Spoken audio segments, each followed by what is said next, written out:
What kind of projects do we do underneath the Brush with Kindness program? Well, our primary goal is to help low-income homeowners maintain the exterior of their houses and property. So we clean yards, trim brush, paint houses, fix sidewalks, build porches, rebuild porches, rebuild storm windows, do a little bit of landscaping, that kind of thing. What have homeowners said to you when they've been chosen and realize that we've been able to help them? What kind of reaction have you had from them? They've been very grateful and pleased. They're just happy as the dickens that stuff that they have been allowing to slide as far as their outside maintenance goes for a long time because they couldn't afford it. What a Brush with Kindness does is solicits funds from our donors in the 2 counties and use those funds to pay for the materials that we have to use to repair the houses or whatever. The homeowner agrees to paying for the materials on a no-interest loan. And we try to get them to agree to a payment schedule that pays it off within 5 years. The object is to get the money, some of the money back and get it rolling into future projects. Without the Brush with Kindness program being able to help these people, would they have been able to do the repairs and whatnot on their own on their homes? For the most part, no. Some of them are elderly and not as spry as they need to be to do some of the things they were doing. For instance, painting their house. They'd never get off the ground on a tall ladder and paint their house. What about financially? Would they have been able to? Well, because the income these people live with is so small that they can't afford to hire a professional firm to come in and paint their house or build them a porch or fix their sidewalks, or because they need to be painted in a lump sum right now as soon as the job is done. The upside of it for a homeowner is that a Brush with Kindness will come in with volunteers and do the work and pay for the materials, and the job gets done and they start paying it off $50 a month or whatever they decide. They get to choose the number that they can live with. So the answer to your question is no, they couldn't do it without us, and they hadn't done it until we showed up. It hadn't been done.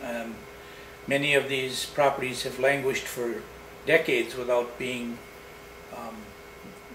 taken care of.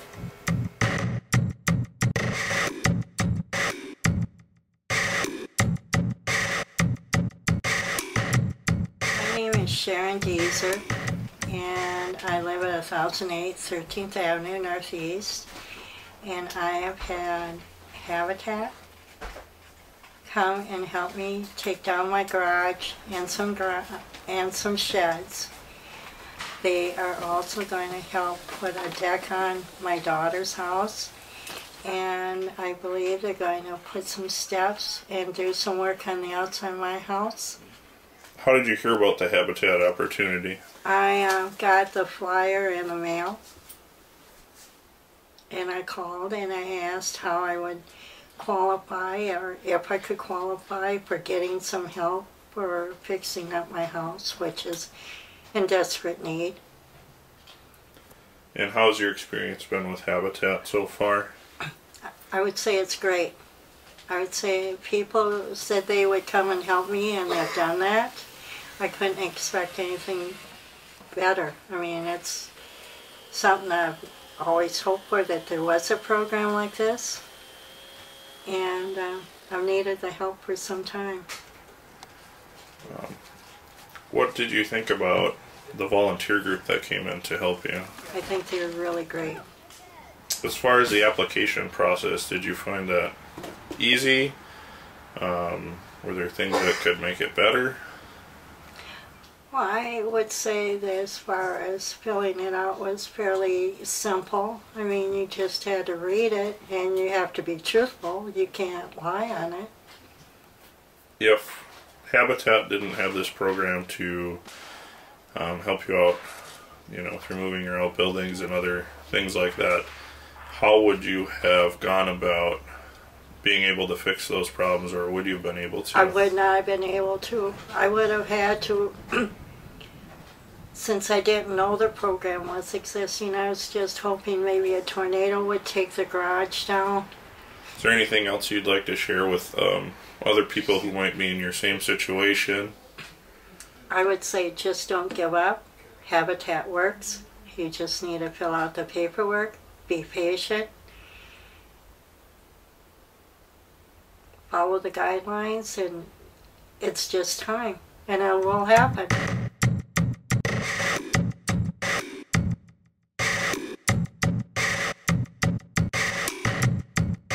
My name is Tanya Garza. This is my son Chase. He's 9. And this is my son Talon. He is 10 months. And then we have my boyfriend Alan, but he's not here today. Okay. And why don't you tell us a little bit about how you found out about the Brush with Kindness program with Habitat for Humanity Freeborn Mower? I received information in the mail about the program, and then there was a number to call for an application. So I called for an application and sent that in, and then Tom Egan called me, and I had an interview with him and kind of got things started. Actually, I applied last year, but I wasn't able to, because of supplies and stuff, start until this spring, but it worked out good. If you wouldn't have had this program available to you, how would you have done the painting and other items needed on your home? Would that have been a burden on you? Would you have been able to feasibly do it on your own? It would have been a burden to paint the house on our own. We wouldn't have had the supplies needed, such as the scaffolding, the power washer, things like that. It was also nice to have help with, you know, the paint and the supplies, or we probably wouldn't have been able to do it. And how's your experience been so far, along with Tom Egan, being the Brush with Kindness coordinator, working with you to get the house painted? It's been good. We've been keeping in contact through phone calls, and then Tom's been out here a couple times to deliver supplies, and it's been very helpful. What would you say to other families that are out there that maybe in your same situation, where they're a little bit financially challenged at the moment, or maybe are handicapped, or don't have some sort of means to do maintenance on their home? What would be your advice to them? To look into the program. It's a good program, and it offers extra assistance. When this is all said and done, knowing that you didn't have any volunteers to help you, how would having volunteers make your experience different? Oh, it would be a lot different. It's taken us a long time.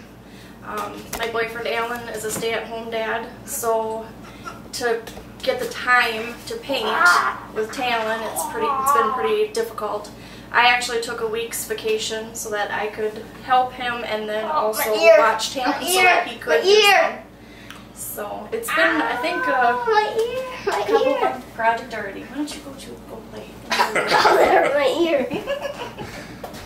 So, essentially, not having volunteers to help you paint the house, you know, Brush with Kindness was sort of meant to do a project in one day.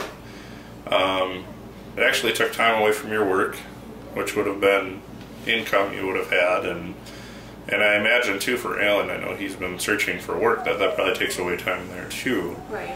He's enjoyed painting. He did tell Tom in the beginning that he would definitely help out with the project. So, is there anything else you'd like to say about Habitat for Humanity, or anything you could say about people that might want to volunteer, or somebody that would like to maybe sponsor a family, and that sort of thing? I think Habitat for Humanity is a good program. It is nice for people that have lower income, so that they get the opportunity to either buy a home or have help with the home that they are buying, such as me with the painting. So it's a good program, and I think it would be nice to have more volunteers. Like I said, it's been a lot, if we could have done it in one day, it would have been nice. I think it was kind of an overwhelming project for Alan. But still, like I said, I'm very happy to have had this opportunity, and it's a good program.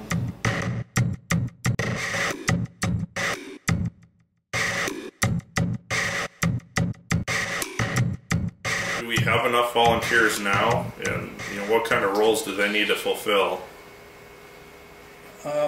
We never have enough volunteers. That's a given. We need volunteers to fill positions on the board at this very moment. There are board positions that are open. We have committees that need volunteers to run the committees. They don't have to paint houses or bend nails or break up cement or anything like that, but there are tasks on these committees that are crucial to the success of our program here at Habitat for Humanity. And anybody who is interested merely has to walk in the door and let somebody know that they're interested in volunteering, and they'll be welcomed with open arms.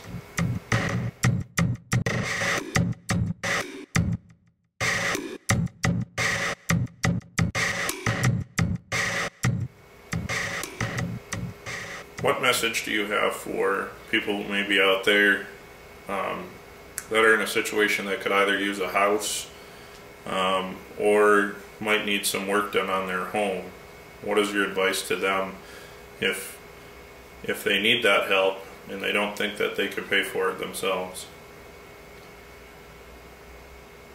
Well, as far as the Brush with Kindness goes, small payments stretched over a long time will get what they need done in their house. What's the first step that they should take, though, in order to see if they're qualified? Call the office as soon as you hear this and tell them what you need, and they will have somebody get back to you and tell you what the next step is. The paperwork, the backgrounds checks, the things like that. It's easy.